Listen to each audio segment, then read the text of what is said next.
As shocking and surprising as the Capitol insurrection was to many of us, there's a group that wasn't so surprised: election workers. That's because many received their own threats for months while working to keep the election secure. Some were even doxxed. That's when their personal information was published online, which then led to harassment. NBC News reporter Jane Timm joins us now. Jane, good morning. I know you spoke to a dozen election officials and workers. Tell us about some of the threads that connect their story. What type of stuff did they endure while they were just trying to work for our democracy?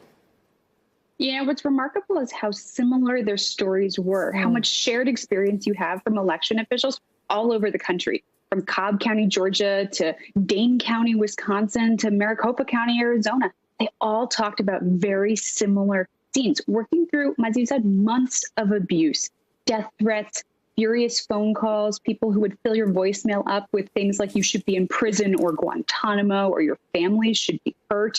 I mean, really, truly upsetting stuff. I listened to about 85 voicemails that hit one administrator in Georgia's voicemail, and they were truly upsetting stuff, just furious, angry voters who were citing conspiracy theories that were largely advanced by the president or in fringe news networks. These are people who were inundated with so much abuse, they often had to turn their phones off just so they could do their work. Or other administrators told me, we spent all day just trying to get through these conspiracy theories, the storm that would be kicked off by some tweet that misconstrued what we were doing, because we knew there were real voters and we were trying to get to their calls. And Jane, what measures were taken to keep these election workers safe?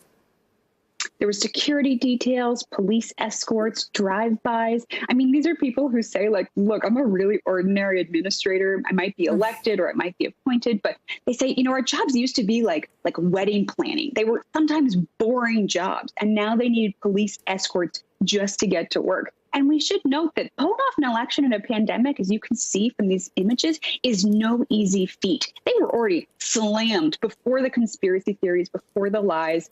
Put a crosshair on their back in many ways. And Jane, how has this experience left them feeling about their work? Are they prepared to work future elections? Did this scare them off? I mean, it's terrifying, some of the stuff they went through. Some of the people I talked to, they say, this is a calling, and it reminded us how important democracy is to see what happened at the Capitol. But the people I talked to were the ones who didn't quit in November, didn't quit in December. We saw in Pennsylvania about a third of the county election directors have either resigned or retired. So you are seeing some staff turnover. I mean, most everyone I talked to said, oh, yeah, I had a couple people quit. They said, they just didn't pay me enough to deal with it. Hey, NBC News viewers, thanks for checking out our YouTube channel.